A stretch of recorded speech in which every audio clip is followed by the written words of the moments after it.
வணக்கம் ஃப்ரெண்ட்ஸ். சிவசங்கரி அவர்கள் எழுதிய ஆயுள் தண்டனை அத்தியாயம் 15. கார் ஜெமினி சர்க்கிளை நெருங்கி கொண்டிருந்தது. பரத்தின் வீட்டுக்கு இது நாள் வரை மோகனா போனதில்லை என்றாலும் அவன் வீடு கஸ்தூரி ரங்க ஐயங்கார் ரோடுக்கு பக்கத்தில் வீனஸ் காலனியில் இருக்கிறது என்பது அவளுக்கு தெரியும். வீடு கிட்டத்தில் வர வர அடங்கியிருந்த தவிப்பு மீண்டும் தலை தூக்க தொடங்கியது. இவர் அம்மா என்னை சரியாக புரிந்து கொள்வாரோ? அவருக்கு என்னென்னலாம் தெரியும்? அவர் எந்த மாதிரி கேள்விகள் கேட்பார்? நான் எந்த தினசில் பதில் சொல்ல வேண்டும்? பரத்திடம் கேட்டால் என்ன? டிரைவின் ரெஸ்டாரண்ட்டை கார் தாண்டியதும் மிஸ்டர் பரத் என்று சின்ன குரலில் அழைத்தாள். எஸ். வந்து வீடு கிட்டக்க வந்துடுதா? ஆல்மோஸ்ட். ஏன்? இல்லை, உங்ககிட்ட கொஞ்சம் பேசணும். பரத் புருவத்தை தூக்கி நெற்றியை சுருக்கினான். இன்னும் என்ன பேச்சு பாக்கி இருக்கிறது என்று அது கேட்டது. காரின் வேகத்தை மட்டுப்படுத்தி சாலையின் ஓரத்தில் நிறுத்தியவன் மோகனாவை பார்த்து திருப்பி உட்கார்ந்து கொண்டான். என்ன மோகனா, உங்கள் வீட்டுக்கு தானே இப்போ போகிறோம். அங்கே யாரெல்லாம் இருக்கா? அம்மா, சந்தியா, ஆயா, அப்புறம் தம்பு சமையல்காரர். ஓ. அடுத்த கேள்வியை எப்படி கேட்பது என்ற தயக்கத்துடன் சில கணங்களுக்கு மோகனா மௌனமாயிருந்தாள். மடியில் இருந்த ரோஜா மலர்களின் வாசம் மெல்லியதாய் எழுந்து சுவாசத்தோடு கலந்தது. தலையை நிமிர்த்தாமலேயே மோகனா கேட்டாள். என்னை பற்றின விவரமெல்லாம் உங்கள் அம்மாவுக்கு சொல்லியாச்சா மிஸ்டர் பரத்? எந்த விவரம்? எல்லாம் தான். நீங்கள் என் செக்ரட்டரின்னு தெரியும், ரொம்ப ஸ்மார்ட், புத்திசாலின்னு தெரியும், அப்புறம் உங்களை நான் விரும்புகிறேன்னு தெரியும். போராதா? இல்லை, நான் இதை கேட்கல. என் டெல்லி வாழ்க்கையை பற்றி. மோகனாவை முடிக்க விடாமல் பரத் குறுக்கிட்டான். நோ, அந்த விவரம் அம்மாவுக்கோ இல்லை வேறு யாருக்கோ ஏன் தெரியணும் மோகனா? அவசியமே இல்லை. நீங்களும் நானும் தான் சேர்ந்து வாழ போகிறோம். அதனாலே நம்ம 2 பேருக்கு மட்டும் தெரிய வேண்டிய விஷயங்கள் வேறு யாருக்கும் தெரிய அவசியமே இல்லைன்னு தான் நான் நினைக்கிறேன். அதில் மிஸ்டர் பரத், அம்மா கிட்ட இன்னைக்கு மறைக்கிறது நாளைக்கு எப்படியாவது தெரிய வந்தால் பொய் சொல்லிட்டேன்னு அவர் நினைக்கக்கூடாது இல்லையா? எனக்குத்தான் உண்மை பூராவும் தெரியுமே மோகனா. அப்புறம் என்ன? கையை நீட்டி மோகனாவின் தோலை பற்றி நன்றாய் தன் பக்கம் அவளை பரத் திருப்பினான். ரிலாக்ஸ் மோகனா, வீணா உங்களை ஏன் இப்படி குழப்பிக்கிறேன் என்றவாறு அவள் கையை பற்றி தன் நெஞ்சில் வைத்து கொண்டான். ஐ லவ் யூ மோகனா. அவ்வளோதான். புரியலை? நெஞ்சில் இருந்த கையை வாய்க்கு கொண்டு வந்து உள்ளங்கையில் மென்மையாய் முத்தமிட்ட பின் அதை தன் கன்னத்தில் பதித்து கொண்டு இதம் தரும் திரசில் மோகனாவை பார்த்து புன்னகைத்தான். எதிர்பக்கம் இருந்து வந்த காரின் விளக்கு வெளிச்சம் பரத் முகத்தில் பட்டு அவன் சிரிப்பை மோகனாவுக்கு காட்டி கொடுத்தது. போலாமா? பரத் காரை கிளப்பினான். அடுத்த 4வது நிமிஷம் வீனஸ் காலனி வீட்டில் வண்டி நின்றது. ஜெயம்மா வாசல் வராந்தா நாட்காலியிலே உட்கார்ந்திருந்தாள். அவளை நான் அழைச்சென்று வரட்டுமாமா என்று பரத் கேட்ட கணத்திலிருந்து ஜெயம்மாவுக்கு கால் தரையில் பாவவில்லைதான். ஒரு வழியாய் பரத் சம்மதித்து விட்டானா? அவளோடு பேசி அவள் இஷ்டத்தையும் தெரிந்து கொண்டு விட்டானா? முருகா, அந்த பெண் எப்படிப்பட்டவள்? ஏற்கனவே ஒரு முறை அடிப்பட்ட மனசு பரத்துடையது என்பதை புரிந்து கொள்கிற பக்குவம் அவளுக்கு உள்ளதா? இந்த மோகனா யாருடைய பெண்? எங்கே பிறந்து வளர்ந்தவள்? உறவுக்காரர்கள் எந்த ஊரில் இருக்கிறார்கள்? பரத்திடம் அவளை பற்றி கேட்கலாமா? அனாவசியமாக துருவுகிறேன் என்று நினைப்பானோ? அம்மாவின் குழப்பம் புரிந்த மாதிரி கீழே ஹாலுக்கு வந்த பரத் நின்றான். தன்னை தொடர்ந்து வந்தவளிடம் என்ன பேச வேண்டும் என்று ஏற்கனவே தீர்மானித்து விட்டவனாய் பேசினான். மோகனா, இங்கே வர்றதுக்கு முன்னாலே அவளை பற்றி நீ தெரிஞ்சுக்கிறது நல்லது இல்லையாம்மா? அவள் அப்பா சின்ன வயசுலேயே செத்து போயிட்டார். ஒரே தம்பி, அவனும் பைத்தியம். போன வருஷம் திடீர்னு தம்பி பைத்தியக்கார ஹாஸ்பிட்டல்லேருந்து தப்பி ஓடின விஷயம் தெரிஞ்ச ஷாக்கில் அம்மாவும் தவறி போயிட்டா. தம்பி போன இடம் தெரியலை. முடிஞ்ச அளவு தேடி பார்த்தப்புறம் இவ யாரோ சிநேகித வீட்டில் தங்கி டெல்லியில் தங்கிட்டு படிப்பை முடிச்சிருக்கா. பணம் காசு கிடையாது. சினிமா ட்ராமாவில் வர்ற மாதிரி அடுக்கடுக்காக துன்பப்பட்டோமா இந்த மோகனா. அதனாலே கொஞ்சம் ரிசர்வ்டாக கூட இருக்கிற மாதிரி உனக்கு தெரியலாம்.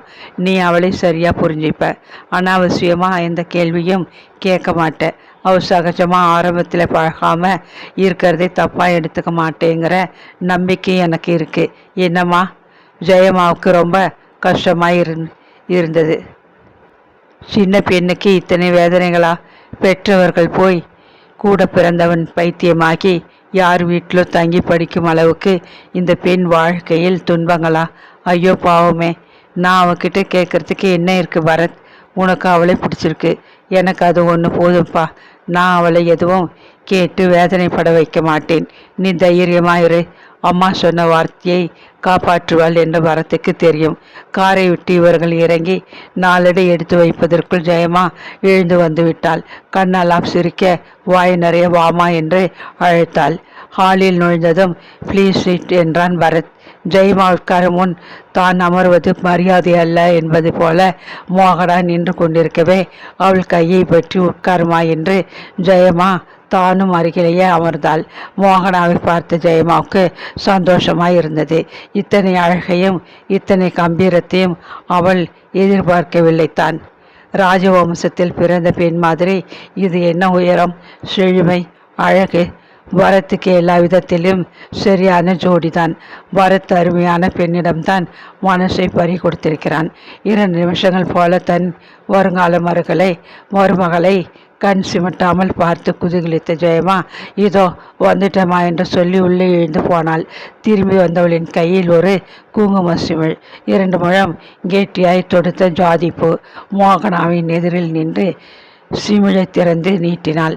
ஆள் காட்டி விரலால் குங்குமத்தை எடுத்து நெற்றியில் இட்டு பூவை வாங்கி 4ஆக மடித்து கூந்தலில் வைத்து கொண்ட மோகனா சற்றென்று அப்படியே குனிந்து ஜெயமாவை நமஸ்கரித்தாள்.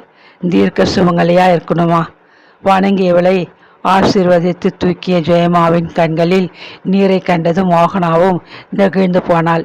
மனசெல்லாம் பரபரவென்றது. இத்தனை வருஷங்களா இந்த மாதிரி ஒரு உணர்வு நான் அனுபவித்ததே இல்லை என்ற இதயம் உதியாய் குதித்தது. சாப்பிடலாமா பரத்? நாழி ஆயிடுத்து. அம்மா கேட்ட கேள்விக்கு பதில் சொல்லாமல் பரத் மோகனாவை பார்த்தான். சாப்பாட்டுக்கு நீ ரெடியா என்கிற மாதிரி. மோகனாவுக்கு சாப்பிட போக வேண்டும் போல் இல்லை. முதலில் சந்தியாவை பார்க்க வேண்டும், அப்புறம்தான் பாக்கியெல்லாம். சந்தியா எங்கே? தூங்கிட்டாமா? மணி 9 ஆக போகிறதே. மோகனா கொஞ்சம் தயங்கினாள். அப்புறம் நான் அவளை பார்க்கலாமா? தூங்குறவளை தொந்தரவு பண்ணாம பார்க்கலாமா என்றால் மெதுவாக. இது என்ன கேள்வி மோகனா? தூங்குறவளை எழுப்ப உனக்கு இல்லாத உரிமையா? பரத், நீ இவளை சந்தியாவை பார்க்க கூட்டிட்டு போயேன். அப்படியே வீட்டையும் சுற்றி காட்டணுன்னாலும் காட்டிடு. நான் டேபிளில் சாப்பாடு எடுத்து வச்சு சாப்பிட ஏற்பாடு பண்ணுறேன். பரத் மோகனாவுடன் கிளம்பினான். முதல்ல வீடா சந்தியாவா? சந்தியாவின் படுக்கை அறை கதவை திறந்து கொண்டு இருவரும் உள்ளே விழுந்தார்கள். ஏசியின் ஜில்ஜிலிப்பு, நீல விளக்கின் வெளிச்சம். இவர்களை கண்டதும் ஆயா எழுந்து நின்றாள். சந்தியா தூங்கிட்டாளா? ஆமாங்க. படுக்கையில் ஒரு பக்கமாய் சாய்ந்து உறங்கும் குழந்தைக்கு அருகில் மோகனா உட்கார்ந்தாள். முகத்தில் இருந்த முடியை ஓரமாய் ஒதுக்கினாள். கலைந்திருந்த போர்வையை சரி செய்தாள். ஆயாவிடம் ஜெயமா முன்கூட்டியே ஏதாவது சொல்லியிருந்தாலே என்னவோ. அவள் வெளியில் போய்விட்டாள். தனிமை கிடைத்ததை உணர்ந்து மோகனாவை நெருங்கி தானும் உட்கார்ந்து கொண்டான் பரத். சந்தியாவையும் உங்களையும் சேர்த்து பார்க்குறப்ப எனக்கு ரொம்ப சந்தோஷமா இருக்கு மோகனா. இந்த நிமிஷம் நான் ரொம்ப சந்தோஷமா இருக்கேன் என்றவன் குனிந்து அவள் பின் கழுத்தில் முத்தமிட்டான். அவன் தன் நெருக்கத்தை விரும்புகிறான் என்பது புரிய அப்படியே அவளை இறுக அணைக்க முயன்றதும் ப்ளீஸ் மிஸ்டர் பரத், அம்மா வந்துடலாம் என்று மோகனா தடுத்தாள். பரத்துக்கு சற்றென்று சிரிப்பு எழுந்தது. இன்னமா மிஸ்டர் பரத்? மோகனா, இந்த மிஸ்டர் எப்போ விட உத்தேசம்? மோகனா அவனை திரும்பி பார்த்தாள். சின்ன பெண்ணின் குறும்பு திடுமென கண்களில் கூத்தாட, நீங்கள் என்னை உரிமையோட நீ என்ன சொல்கிற போது என்றாள். அந்த குறும்பும் அந்த பளிச்சென்ற பதிலும் வித்தியாசமான மோகனாவை கண் முன்னால் காட்ட பரத் தாங்க மாட்டாத அவசரத்துடன் அவளை தன்னிடம் இழுத்து ஐ லவ் யூ மோகனா என்று சொல்லிய கணத்தில் சந்தியா பாத்தி என்று அழுத்த வண்ணம் கண்களை திறந்தாள். மோகனாவை பிடித்திருந்த பிடியை விட்டுவிட்டு சந்தியாவை பரத் கையில் அள்ளி கொண்டான். சந்தியா, இங்கே பாரு, யார் வந்திருக்கான்னு. தூக்க கலக்கத்தோடு விழுத்த குழந்தையிடம் உங்கள் அம்மா வந்திருக்கா பாரு சந்தியா. அம்மா என்று பரத் சொன்னது மனசையும் உடவையும் சீர்க்க செய்ய குழந்தையை தான் வாங்கி கொள்ள மோகனா கையை நீட்டினாள். அத்தியாயம் 16. எழுந்திரு டார்லிங். மோகனாவின் முகத்தருகில் குடிந்து சின்னதாய் மௌனமிருந்த பரத் அவளிடம் எந்த சலனமும் தோன்றாததால் இன்னும் நெருங்கி முகத்தோடு முகம் வைத்து காதுக்குள் திரும்ப, ஹேய் ஸ்வீட் ஹார்ட், எழுந்திரி என்றான். சுகமான தூக்கத்தை கலைக்க விரும்பாதவள் போல மோகனா லேசாய் முடுகினாள். குளிருக்கு அடக்கமாய் பொருத்தி முகத்தை மட்டும் ரோஜா பூ மாதிரி வெளியில் காட்டிக்கொண்டு உறங்கும் மோகனாவை பார்க்கையில் பரத்துக்கு கைகள் பரபரத்தன. ரஜாயை சற்று கீழே இழுத்து அவள் தூக்கத்தை கலைக்க முயற்சித்தான்.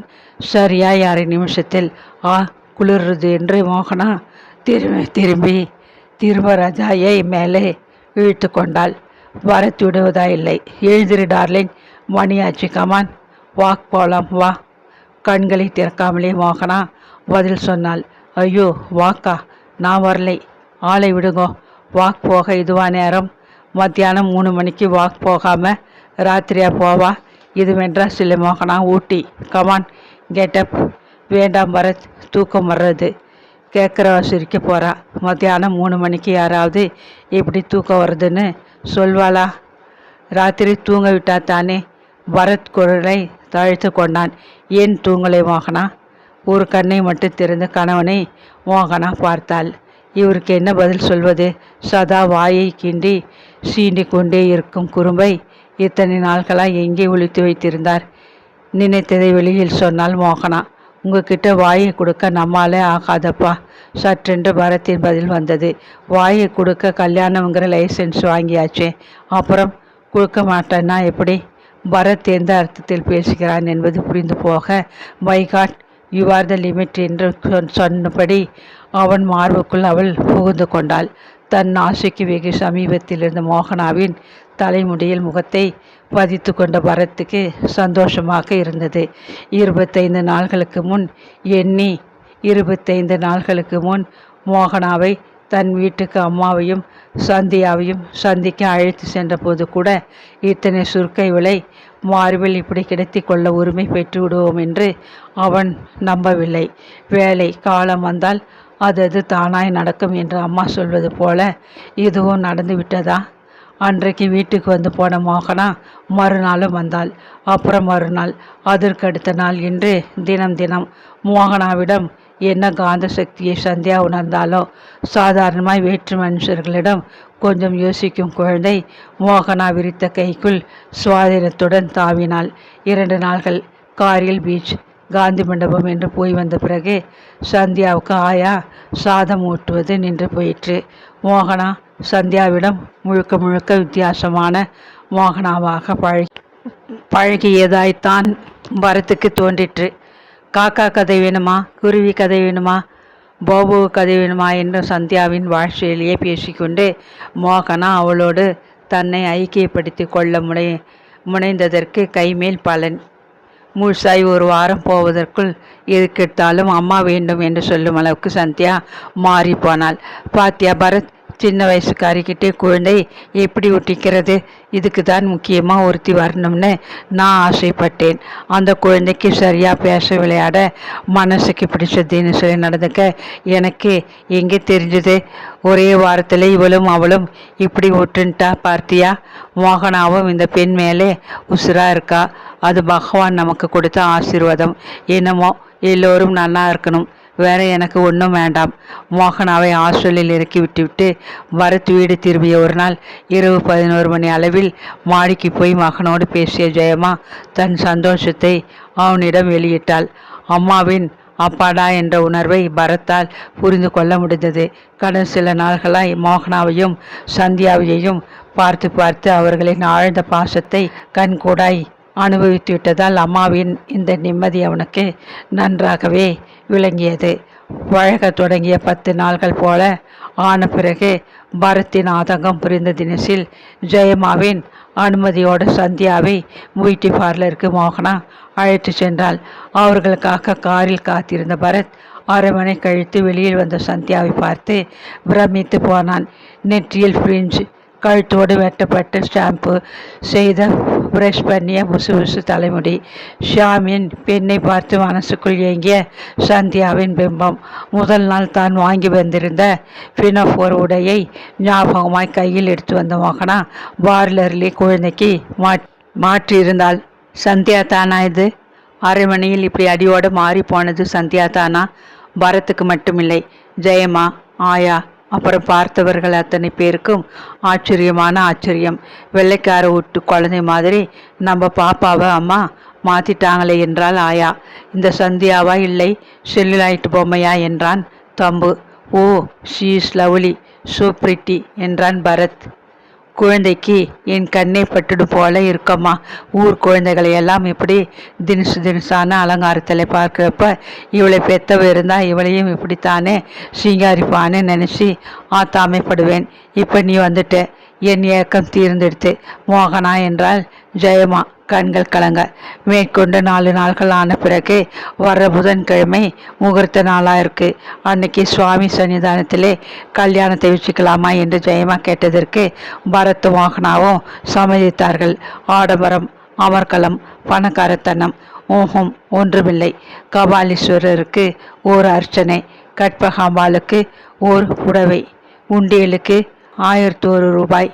சன்னதியில் மாலை மாற்றி ரொம்ப வேண்டிய 4 பெரியவர்கள் ஆசீர்வாதத்தோடு பரத் மோகனாவுக்கு தாலி கட்டி அவளை தன் மனைவியாக்கி கொண்டான்.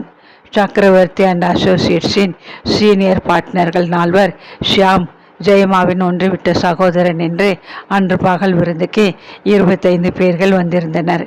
அவ்வளவுதான், வேறு தடல்புடல் எதுவுமில்லை. கல்யாணமான கையோடு ஆபீஸுக்கு மறுநாளிலிருந்தே செல்வதாக இருந்த பரத்தின் எண்ணத்தை மாற்றிய பெருமை ரமணனை சேரும்.